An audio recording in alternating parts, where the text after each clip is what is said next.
राजस्थान में अशोक गहलोत ही कांग्रेस है और कांग्रेस ही अशोक गहलोत हैं। अगर राजस्थान में कोई कांग्रेस का आलाकमान है तो वो अशोक गहलोत ही हैं। ये कहना है पूर्व यूडीएच मंत्री और वर्तमान विधायक शांति धारीवाल का। शांति धारीवाल ने कहा है कि राजस्थान में अगर कोई आलाकमान है कांग्रेस में तो वो अशोक गहलोत ही है। इससे पहले भी जब मंत्री थे, जब सरकार थी कांग्रेस की अशोक गहलोत की, तब भी यूडीएच मंत्री शांति धारीवाल ने कहा था कि अशोक गहलोत ही कांग्रेस है और कांग्रेस ही अशोक गहलोत है। राजस्थान में यदि कोई आलाकमान है कांग्रेस का तो वो अशोक गहलोत है। एक बयान आया गोविंद सिंह डोटासरा का, जिसमें उन्होंने कहा कि चौथी बार अशोक गहलोत सरकार का नारा नहीं लगाए। उसके बाद दूसरे दिन अशोक गहलोत ने कहा कि डोटासरा ने सही कहा है और नारा लगाने की आवश्यकता नहीं है, क्योंकि उनको 3 बार मुख्यमंत्री सोनिया गांधी ने बनाया था और कौन मुख्यमंत्री बनेगा कौन नहीं बनेगा ये सब कुछ जो है आलाकमान तय करेगा और राजस्थान की जनता तय करेगी, विधायक तय करेंगे। लेकिन उसके बाद जिस तरह से यूडीएच मंत्री शांति धारीवाल का बयान आया है,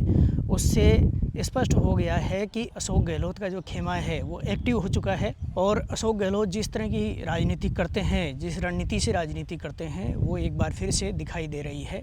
क्योंकि अशोक गहलोत जब वे विपक्ष में होते हैं तो 2.5-3 साल के बाद में अपनी राजनीति स्टार्ट करते हैं, अपनी रणनीति स्टार्ट करते हैं। और यूडीएच मंत्री शांति धारीवाल का ये जो बयान है, ये बयान इसी की ओर इशारा कर रहा है कि अब एक बार फिर से अशोक गहलोत का खेमा एक्टिव हो गया है।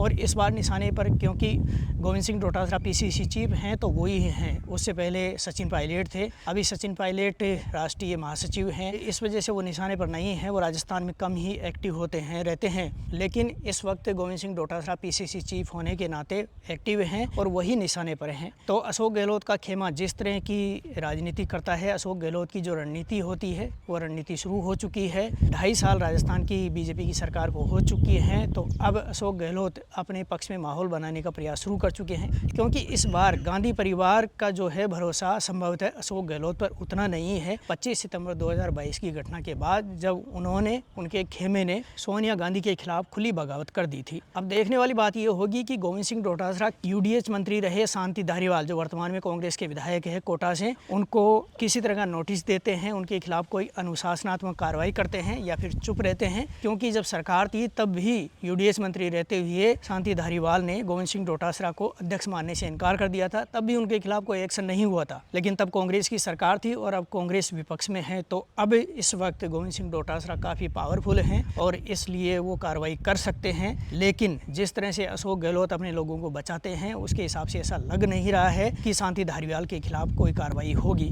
फिलहाल सबकी जो नज़रें हैं वो गोविंद सिंह डोटासरा के अगले बयान पर हैं, अशोक गहलोत के अगले बयान पर हैं।